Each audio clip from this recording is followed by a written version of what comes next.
Hello everyone, welcome you all to the cam concept YouTube channel, जहां हम पढ़ रहे हैं स्पेक्ट्रोस्कोपी। जी हाँ, और लास्ट वीडियो में मैंने आपको पढ़ाया था बॉर्न ओपेनहाइमर अप्रोक्सीमेशन। तो अगर नहीं समझ में आया है तो फटाफट से क्विक रिवीजन ले लेते हैं हम उसका। बच्चों, क्या बताया था मैंने आपको कि किसी भी मॉलिक्यूल की जो एनर्जी होती है वो 4 टाइप्स की होती है: इलेक्ट्रॉनिक, वाइब्रेशनल, ट्रांसलेशनल और रोटेशनल एनर्जी। और जब हम बात करते हैं मॉलिक्यूल की टोटल एनर्जी की, तो वो क्या होगी? इन चारों एनर्जीज का सम होती है। यही बताया गया है बॉर्न ओपेनहाइमर अप्रोक्सीमेशन में। इसी के साथ अप्रोक्सीमेशन ये भी बताता है कि जो चारों एनर्जी होती है ये एक दूसरे पर डिपेंड नहीं करती है, इंडिपेंडेंट होती है। और क्यों इंडिपेंडेंट होती है? क्योंकि इनमें आपस में बहुत ज़्यादा एनर्जी गैप होता है। ठीक है, तो ये तो अपना था लास्ट क्लास का, लास्ट वीडियो का टॉपिक। अब ये जो अप्रोक्सीमेशन दिया गया था, ये क्यों दिया गया था? इससे हमारा जो मॉलिक्यूलर स्पेक्ट्रम है वो क्या हो जाए, आसान हो सके, हमें समझ में आ सके।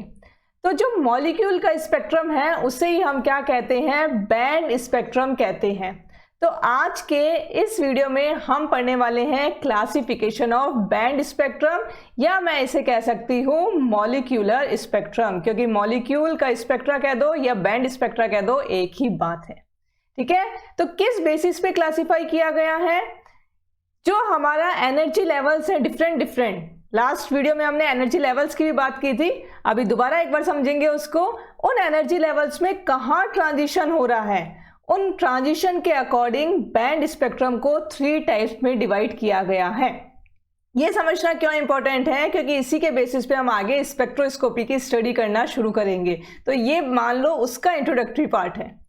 तो फर्स्ट हमारा क्या है? Rotational spectrum, then vibrational rotational spectrum and then electronic spectrum. इन 3 टाइप में बैंड स्पेक्ट्रम या मॉलिक्यूल के स्पेक्ट्रम को डिवाइड किया गया है। सबसे पहले समझते हैं हम रोटेशनल स्पेक्ट्रम को। देखो, रोटेशनल स्पेक्ट्रम समझना है हमें, तो ये ध्यान रखना है कि हमने बात की थी डिफरेंट एनर्जी लेवल्स की। यहाँ पर एक बार देखो, ये मान लीजिए हमारे पास में 2 energy levels, electronic energy levels हैं। इलेक्ट्रॉनिक एनर्जी लेवल्स को हमेशा प्रिंसिपल क्वांटम नंबर n से हम लोग रिप्रेजेंट करते हैं। तो ये ground state electronic energy level, मैंने कहा इसको, ये रहा हमारे पास n1, और ये excited state electronic energy level that is n2। In 2 electronic energy levels के बीच में बहुत सारे वाइब्रेशनल लेवल्स होंगे। ये देखिए यहाँ पर, ये रहे वाइब्रेशनल लेवल, इसको हम रिप्रेजेंट करते हैं v से, तो इसको हम कह सकते हैं v0, v1 और v2।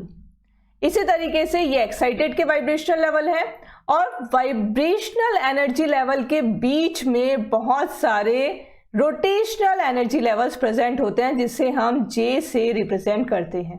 तो ये क्या होगा यहाँ पर? J0, J1, J2, J3 and J4। इस तरीके से ये एनर्जी लेवल्स प्रेजेंट होते हैं। तो रोटेशनल स्पेक्ट्रम की जब हम स्टडी करते हैं तो यहाँ पे देखो ट्रांजिशन कहाँ पे होगा, ये रहा हमारा रोटेशनल एनर्जी लेवल। तो ये ट्रांजिशन हो रहा है मान लीजिए J0 से J1 में। क्या कहा मैंने? J0 से J1, यानी जो 2 नियर बाय, 2 पास में रोटेशनल एनर्जी लेवल है, अगर उनमें ट्रांजिशन देखने को मिलता है तो हमें जो स्पेक्ट्रम मिलेगा वो क्या हो जाएगा? रोटेशनल स्पेक्ट्रम हो जाएगा। देखो, बहुत पास में है ये, इसलिए इनके लिए जो एनर्जी रिक्वायर्ड होती है वो बहुत ही कम रिक्वायर्ड होती है, 0.005 इलेक्ट्रॉन वोल्ट। ये मिनिमम एनर्जी है, सबसे कम एनर्जी जिस ट्रांजिशन के लिए चाहिए वो कौन सा है? रोटेशनल ट्रांजिशन है। ठीक है, तो इतनी कम एनर्जी जब हम प्रोवाइड करेंगे मॉलिक्यूल को, तो वहां पर केवल रोटेशन आपको देखने को मिलेगा, प्योर काइनेटिक एनर्जी नहीं है। लिंक करते चलो, अब सारे वीडियो जो हमारे लिंक होते जा रहे हैं, एक वीडियो को अगर आप देखोगे तभी आगे के टॉपिक आपको समझ में आएंगे। तो इसलिए अगर आपने अभी तक भी सब्सक्राइब नहीं किया चैनल को, तो फटाफट से पहले सब्सक्राइब कर दो।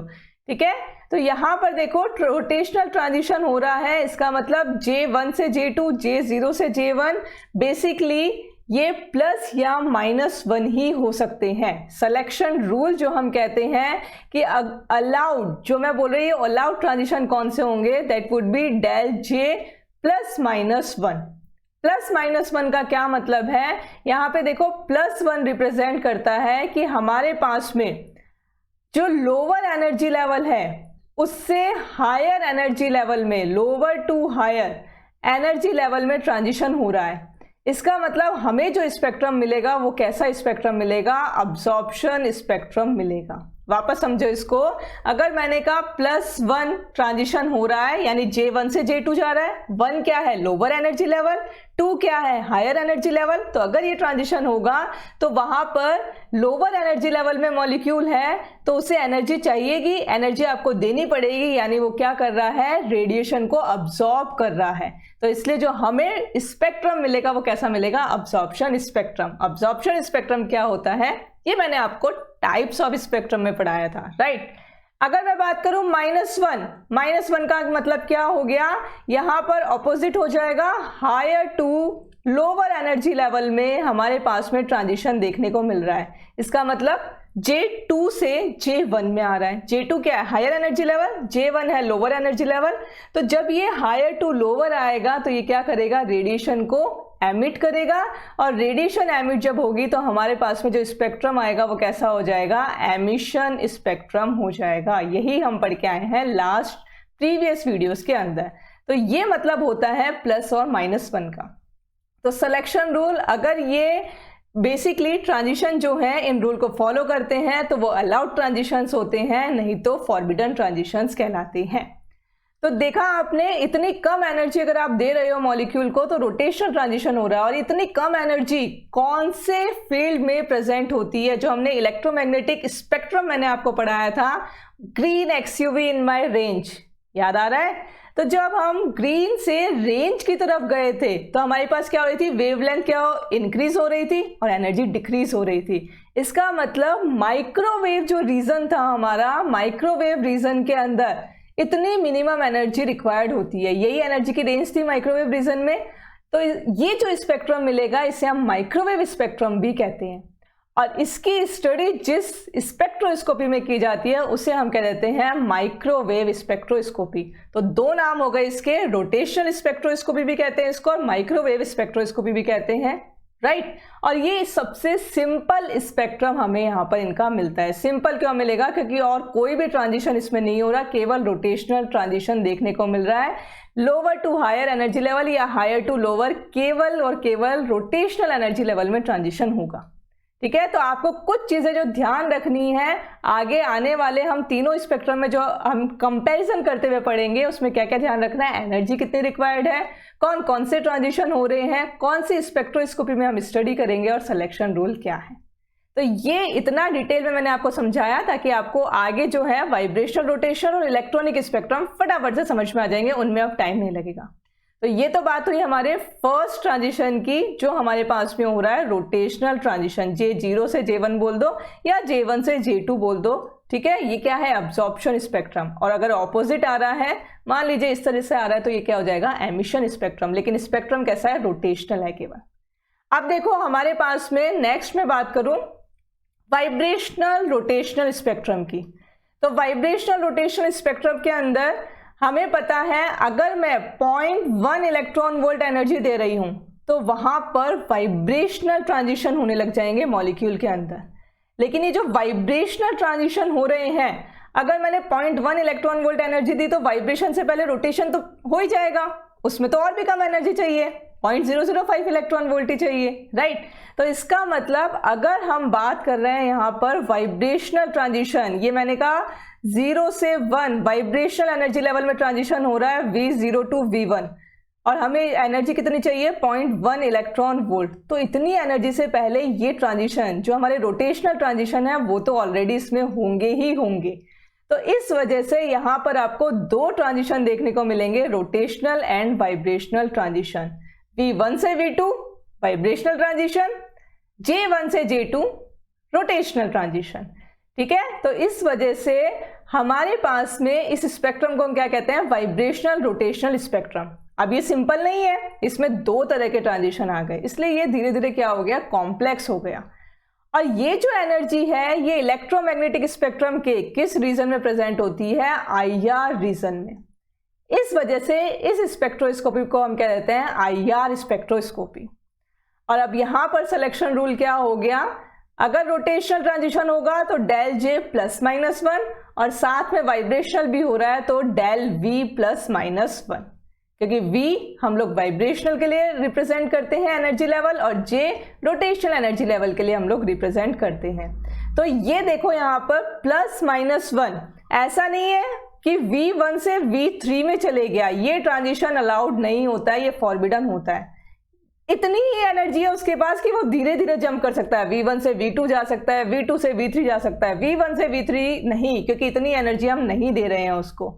तो इस तरह का जो स्पेक्ट्रम होता है वो कहलाता है वाइब्रेशनल रोटेशनल स्पेक्ट्रम, और स्टडी हम कहाँ करेंगे इसकी, IR स्पेक्ट्रोस्कोपी के अंदर। ठीक है, यहां तक की कहानी समझ में आई। थर्ड जो हमारा है दैट इज इलेक्ट्रॉनिक स्पेक्ट्रम। देखो इलेक्ट्रॉनिक स्पेक्ट्रम मतलब इलेक्ट्रॉनिक एनर्जी लेवल के बीच में ट्रांजिशन होगा, तो यहां पर एनर्जी कितनी रिक्वायर्ड है, 5 से 10 इलेक्ट्रॉन वोल्ट, क्योंकि दो इलेक्ट्रॉनिक एनर्जी लेवल के बीच में डिस्टेंस ज्यादा होता है, तो जंप करने के लिए एनर्जी आपको ज्यादा देनी पड़ेगी। और जब इलेक्ट्रॉनिक स्पेक्ट्रम हम स्टडी करते हैं तो यहां पर देखो ये रहे हमारे इलेक्ट्रॉनिक एनर्जी लेवल। तो अगर मैंने कहा N1 से N2 में ट्रांजिशन हो रहा है, तो इससे पहले ये वाइब्रेशनल एनर्जी लेवल और साथ में rotational energy level by default present है, मतलब ये ट्रांजिशन तो होंगे ही होंगे। समझ में आ रही है बात। तो जब भी हम बात करते हैं कि N1 से N2 ये ट्रांजिशन हमें देखने को मिल रहा है, तो आपको ये ट्रांजिशन और ये ट्रांजिशन बाय डिफॉल्ट देखने को मिलेंगे ही मिलेंगे। इसका मतलब इलेक्ट्रॉनिक स्पेक्ट्रम जो है वो सबसे ज्यादा कॉम्प्लेक्स स्पेक्ट्रम होता है।